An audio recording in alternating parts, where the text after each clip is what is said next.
नमस्कार दोस्तों, एक बार फिर से स्वागत है आपका द कैरियर अकेडमी मुरैना में। आइए हम आज के करंट अफेयर के प्रश्नों को देखते हैं। शुरू करते हैं। पहले जो कल के मोस्ट प्रश्न थे एक बार उनका रिवीजन कर लेते हैं। तो पहला प्रश्न है, हाल ही में किस राज्य सरकार ने प्रशासन गांव के संघ और प्रशासन शहरों के संघ अभियान शुरू किया है? तो ये राजस्थान सरकार ने शुरू किया था। नेक्स्ट है, किस मंत्रालय ने ड्रोन आधारित वैक्सीन डिलीवरी को drone response and outreach in north east नाम से लॉन्च किया है? तो ये स्वास्थ्य एवं परिवार कल्याण मंत्रालय ने शुरू किया है। नेक्स्ट है, घनश्याम नायक का निधन हो गया। वे कौन थे? तो घनश्याम नायक एक अभिनेता थे जिनका हाल ही में निधन हो गया है। नेक्स्ट क्वेश्चन है, अंतरराष्ट्रीय वित्त निगम ने भारत में अपना प्रमुख किसे नियुक्त किया है? तो भारत में ये बेंडी बर्नर को अपना प्रमुख के रूप में नियुक्त किया है। नेक्स्ट है, वीरेंद्र लाकड़ा ने संन्यास लेने की घोषणा कर दी। वो किस खेल से संबंधित है? तो ये हॉकी के प्लेयर है। नेक्स्ट है, एलआईसी के नए प्रबंध निदेशक किसे बनाया गया है? तो ये बीसी पटनायक को बनाया गया। नेक्स्ट क्वेश्चन है, स्वतंत्रता सेनानी तिरुपुर कुमारन के नाम पर किस राज्य में सड़क का नाम रखा जाएगा? तो ये तमिलनाडु में इनके राज्य नाम पर एक सड़क का नाम रखा जाएगा। नेक्स्ट क्वेश्चन है, हाल ही में जो जिम कॉर्बेट नेशनल पार्क है इसका नाम बदलकर रामगंगा नेशनल पार्क रखने की घोषणा कर दी गई है। नेक्स्ट क्वेश्चन है, हाल ही में सुदर्शन भारत परिक्रमा की शुरुआत किसने की है? तो यह अमित शाह के द्वारा की गई। नेक्स्ट क्वेश्चन, T20 क्रिकेट में 400 छक्के लगाने वाले भारत के पहले खिलाड़ी कौन बन गए हैं? तो ये रोहित शर्मा बन गए हैं। कौन बन गए हैं? रोहित शर्मा। और फ्रेंड्स आपको बता दें कि यहाँ पर पास में ही यहाँ पर माता रानी का मतलब माता रानी की प्रतिष्ठा हुई है। तो यहाँ पर आज थोड़ा सा यदि साउंड आ रहा हो तो प्लीज़ मैनेज कर लीजिएगा। और अभी तक आपने चैनल को सब्सक्राइब नहीं किया है तो चैनल को सब्सक्राइब करें, बेल आइकन दबाएं जिससे कि आपको वीडियोज़ की नोटिफिकेशन मिल सके। वीडियो को लाइक करें और अपने फ्रेंड्स के साथ इसको शेयर जरूर करें। साथ ही आप हमें इंस्टाग्राम पर ही फॉलो कर सकते हैं और टेलीग्राम चैनल को भी ज्वाइन कर लें जिससे कि आपको सारे वीडियो पीडीएफ की फाइलें एक साथ मिल सकें। और आपको किसी प्रकार की हेल्प चाहिए तो उसके लिए आप हमारे व्हाट्सएप ग्रुप को भी ज्वाइन कर सकते हैं। आज का करंट अफेयर शुरू करते हैं। आज के करंट अफेयर का पहला क्वेश्चन है, रसायन का नोबेल पुरस्कार 2021 किसे मिला है? तो रसायन का नोबेल पुरस्कार 2021 ये किसे दिया गया? ऑप्शन है बेंजामिन लिस्ट, डेविड मैकमिलन, ए और बी दोनों, इनमें से कोई नहीं। तो इसका जो राइट आंसर है यह है ए एंड बी दोनों, यानी बेंजामिन लिस्ट और डेविड मैकमिलन दोनों को ही रसायन का नोबेल पुरस्कार 2021 के लिए नामित किया गया, यानी दोनों ही पर्सनों को ये पुरस्कार दिया जाएगा। जर्मनी के बेंजामिन लिस्ट और अमेरिका के डेविड मैकमिलन को मॉलिक्यूल्स बनाने वाले टूल बनाने के लिए 2021 का जो है केमिस्ट्री का नोबेल पुरस्कार दिया जाएगा। फ्रेडरिक सेंगर एकमात्र व्यक्ति ऐसे हैं जिन्हें केमिस्ट्री में 2 बार नोबेल पुरस्कार मिला है। तो आप इससे पहले आपको वीडियो में मैं दो क्वेश्चंस और बता चुका हूं जो केमिस्ट्री का है और जो फिजिक्स का और मेडिसिन का पुरस्कार कैसे। तो आप जितने भी सारे ये जो नोबेल पुरस्कार हैं ये काफ़ी इंपॉर्टेंट होते हैं हमारे लिए, तो इनको अच्छे से रट के रखें।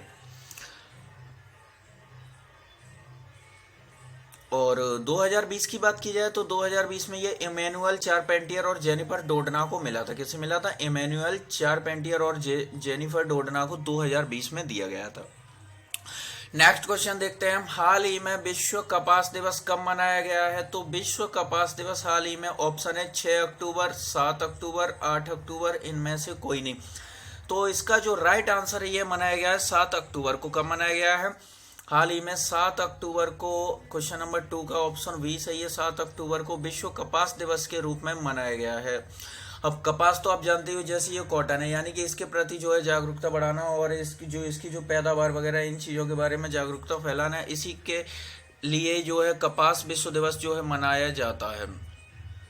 नेक्स्ट क्वेश्चन देखते हैं हम, हाल ही में WHO ने किस देश की RTS यानी मॉस्की रिस्क नामक मलेरिया की पहली वैक्सीन को मान्यता दे दी है? तो मलेरिया के लिए पहली वैक्सीन बनाई गई। जो भी मच्छरों से होने वाली जो भी बीमारियां, ये लगभग उन सभी बीमारियों पर कारगर होगी। तो ये मलेरिया की पहली वैक्सीन है, तो नाम है जिसका RTS यानी मॉस्की रिस्क, जिसको WHO ने भी मान्यता दे दी है। तो इसका जो बनाई किस देश ने? ऑप्शन है भारत, ब्रिटेन, अमेरिका, रूस। तो इसका जो राइट आंसर है यह है ब्रिटेन, यानी क्वेश्चन नंबर 3 का ऑप्शन बी सही है। ब्रिटेन ने RTS यानी मॉस्की रिस्क नामक मलेरिया की जो है पहली वैक्सीन डेवलप की है, जिसको WHO ने भी मान्यता प्रदान कर दी है। WHO का फुल फॉर्म होता है वर्ल्ड हेल्थ ऑर्गेनाइजेशन। इसका जो मुख्यालय है जेनेवा में स्थित है और ब्रिटेन की मलेरिया वैक्सीन को इसने मान्यता दी है। नेक्स्ट क्वेश्चन देखते हैं हम, हाल ही में अभी अहमद किस देश के दूसरी बार प्रधानमंत्री बने हैं? तो अभी अहमद किस देश के दूसरी बार प्रधानमंत्री? ऑप्शन है इथोपिया, सूडान, जिबूटी। तो इसका जो राइट आंसर है ये है इथोपिया, यानी क्वेश्चन नंबर 4 का ऑप्शन ए सही है। इथोपिया में जो है अभी अहमद ये दूसरी बार प्रधानमंत्री बनाए गए हैं। इथोपिया की बात हो रही है, इथोपिया के बारे में हम डिस्कस करते हैं। तो इथोपिया की जो राजधानी है ये अदिस अबाबा है। इथोपिया की राष्ट्रपति है साहले वर्क ज्वडे है। इथोपिया की करेंसी बिर्र है। इथोपिया एक एशियाई देश है। रामनाथ कोविंद राष्ट्रपति बनने के बाद जो पहली विदेश यात्रा इथोपिया और जिबूटी की ही गए थे। तो ये इतने पॉइंट आप इससे रिलेट रख सकते हैं। नेक्स्ट क्वेश्चन देखते हैं हम, साहित्य के क्षेत्र में नोबेल पुरस्कार 2021 किसे दिया जाएगा? तो साहित्य के क्षेत्र का नोबेल पुरस्कार ये किसे दिया जाएगा? ऑप्शन है Abdul Razak Gurnah, Louise Gluck, A and B दोनों, इनमें से कोई नहीं। तो इसका जो राइट आंसर है, इसका राइट आंसर ये अब्दुल रजाक गुरनाह। किसे दिया जाएगा? अब्दुल रजाक गुरनाह को, जो यानी क्वेश्चन नंबर 5 का ऑप्शन ए सही है। अब्दुल रजाक गुरनाह को साहित्य में जो नोबेल का पुरस्कार 2021 इन्हें दिया जाएगा। दूसरा ऑप्शन दिख रहा होगा आपको, ऑप्शन बी लुइस ग्लूक को 2020 का जो है साहित्य का नोबेल पुरस्कार दिया गया था लुइस ग्लूक को, और 2021 का अब्दुल रजाक गुरनाह को दिया गया। अब ये कौन है?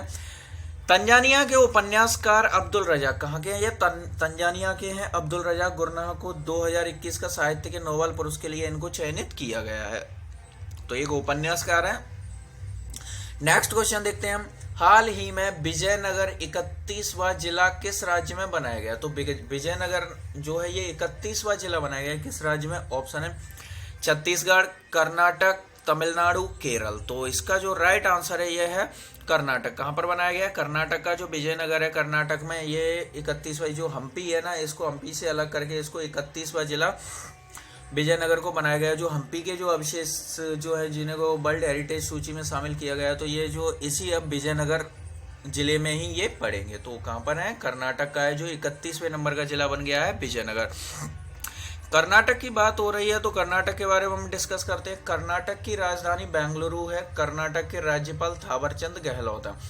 कर्नाटक के मुख्यमंत्री बसवराज बोम्मई है। विश्व का सबसे लंबा प्लेटफॉर्म हुबली लगभग 1400 मीटर लंबा है। ये कर्नाटक में ही बनाया जा रहा है। ऑनलाइन जुआ और सट्टेबाजी को प्रतिबंध करने वाला ये पहला राज्य भी बन गया है कर्नाटक। इंटरनेट कनेक्टिविटी में सुधार के लिए एक टास्क फोर्स का भी गठन किया है कर्नाटक ने। तो इतने पॉइंट आप इससे रिलेट रख सकते हो। और यदि इसके पड़ोसी राज्यों की बात की जाए तो जैसे कि इसके कर्नाटक के उत्तर की ओर गोवा पड़ता है, और इसके दक्षिण की ओर केरल पड़ता है, और इसके जो है पूर्व की ओर जो है तमिलनाडु और तेलंगाना पड़ते हैं कर्नाटक में। नेक्स्ट क्वेश्चन देखते हैं, भारतीय भारोत्तोलन महासंघ के नए अध्यक्ष किसे बनाया गया है? तो जो वेट लिफ्टिंग जो इसके जो नए अध्यक्ष किसे बनाया गया है? जी ऑप्शन है गुरमीत सिंह, सहदेव यादव, मैग्नस कार्लसन, इनमें से कोई नहीं। तो इसका जो राइट आंसर ये है सहदेव यादव। किसको बनाया गया? सहदेव यादव, यानी क्वेश्चन नंबर 7 का ऑप्शन बी सही है। सहदेव यादव को भारतीय भारोत्तोलन महासंघ के नए अध्यक्ष के रूप में नियुक्त किया गया है। अदर ऑप्शन देखें तो जो गुरमीत सिंह है ये आपको पता ही है ये कहाँ के गुरमीत सिंह जो है ये गुरमीत सिंह को जो है पंजाब के राज्यपाल के रूप में नियुक्त किया गया है। नेक्स्ट क्वेश्चन देखते हैं हम, 40वां भारत व्यापार अंतर्राष्ट्रीय मेला कहाँ आयोजित किया जाएगा? तो जो 40वां जो भारत व्यापार अंतर्राष्ट्रीय मेला ये कहाँ आयोजित होगा? ऑप्शन है चंडीगढ़, न्यू दिल्ली, लखनऊ, मुंबई। तो इसका जो राइट आंसर है ये किया जाएगा नई दिल्ली में, यानी कि क्वेश्चन नंबर 8 का ऑप्शन बी सही है। नई दिल्ली में 40वां भारत व्यापार अंतर्राष्ट्रीय मेले का आयोजन किया जाएगा। अब ये मेला क्या है? इसमें देखिए ये जो मेला है इसमें जो है जो विदेशों से जो नई जो कंपनियां हैं यहाँ आकर अपने इस मेले में यानी कि अपना यहाँ पर इन्वेस्ट करने के लिए यहाँ पर आती हैं, और यहाँ का जो है माहौल वगैरह जो अपना ये सारा सिस्टम यहाँ पर देखते हैं। तो इस मेले के तहत यहाँ पर जो है व्यापार के लिए यानी कि अंतर्राष्ट्रीय जो कंपनियां यहाँ पर आती हैं इसके तहत इस मेले का जो है आयोजन 14 नवंबर से 27 नवंबर 2021 तक होगा। और 2020 में कोविड-19 के कारण इस मेले का आयोजन नहीं हुआ था। इस मेले का आयोजन पहली बार 1979 में किया गया है, यानी 1979 से प्रतिवर्ष इस मेले का आयोजन किया जाता है।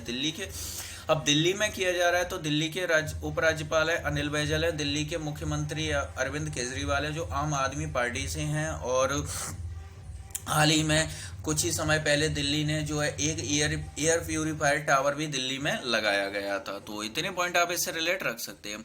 नेक्स्ट क्वेश्चन देखते हैं हम, किस राज्य की जीआई टैग प्राप्त मिठाई मेहदाना, तो मेहदाना जो है जीआई टैग सर्टिफाइड है, ये मिठाई है, इसकी पहली खेप बहरीन को भेजी गई है। तो ये जीआई टैग मिठाई किस राज्य की? ऑप्शन है पश्चिम बंगाल, मध्य प्रदेश, ओडिशा, इनमें से कोई नहीं। तो इसका जो राइट आंसर है ये है पश्चिम बंगाल, यानी क्वेश्चन नंबर 9 का ऑप्शन ए सही है।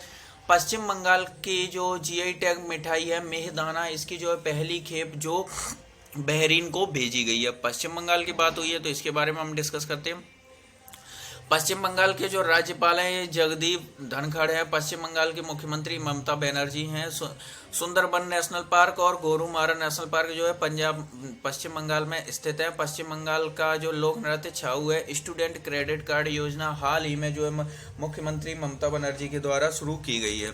तो और साथ ही पश्चिम बंगाल में यहाँ पर जो सुंदरबन का जो डेल्टा पड़ता है, पश्चिम बंगाल के बगल से जो असम स्थित है, यहाँ पर विश्व का जो सबसे बड़ा डेल्टा है ये यहाँ पर स्थित है। तो इतने पॉइंट आप इससे पश्चिम बंगाल से जो है रिलेट रख सकते हैं। नेक्स्ट क्वेश्चन देखते हैं, हाल ही में जारी हैनले पासपोर्ट इंडेक्स में शीर्ष पर कौन सा देश रहा है? ऑप्शन है सिंगापुर, जापान, भारत, ए और बी दोनों। तो इसका जो राइट आंसर है ये ए और बी दोनों ही है, यानी कि सिंगापुर और जापान ये दोनों ही संयुक्त रूप से हैनले पासपोर्ट इंडेक्स में टॉप पर रहे हैं। अब ये पासपोर्ट इंडेक्स क्या होता है? यानी कि ये पासपोर्ट इंडेक्स हर देश का अपना पासपोर्ट होता है। इसका मीन्स ये है, इसमें शीर्ष पर रहने का मीन्स ये है कि इसमें जो देश जितना आगे रहेगा उसका जो है पासपोर्ट उतने ही ज़्यादा देशों में इसका वैलिड माना जाएगा। यानी कि कह सकते हैं हम कि जो सिंगापुर और जापान के जो पर्सन हैं वो इस इंडेक्स के तहत, यानी कि इन दोनों देशों वाले जो पासपोर्ट के जो लोग हैं ये अधिक से मैक्सिमम देशों में जा सकते हैं बिना किसी रोक टोक के। तो यही है। अब इसमें ये दोनों देश शीर्ष पर रहे हैं, और भारत के बारे में भी देख लेते हैं। तो हैनले पासपोर्ट इंडेक्स में जापान और सिंगापुर दोनों संयुक्त रूप से शीर्ष पर रहे हैं। भारत इस इंडेक्स में 90वें स्थान पर रहा है। पिछली बार भारत इसमें 84 पर था, और कोविड-19 के कारण इसका स्थान जो है 90वां स्थान भारत का पहुंच गया है। तो यही है। अब आपका कल का क्वेश्चन था, हाल ही में जो है दालचीनी की संगठित खेती करने वाला भारत का पहला राज्य कौन सा बन गया है? तो ये हिमाचल प्रदेश बन गया। और आपको बता दें कि भारत में पहली बार हींग की खेती भी जो है हिमाचल प्रदेश में ही की जाएगी। हिमाचल प्रदेश में विश्व की जो सबसे ऊंची जो है टनल का भी उद्घाटन यहाँ हिमाचल प्रदेश में ये किया गया था। तो इतने पॉइंट आप इससे रिलेट रख सकते हैं। अब आपका जो है आज का सवाल है आपका, हाल ही में किस राज्य में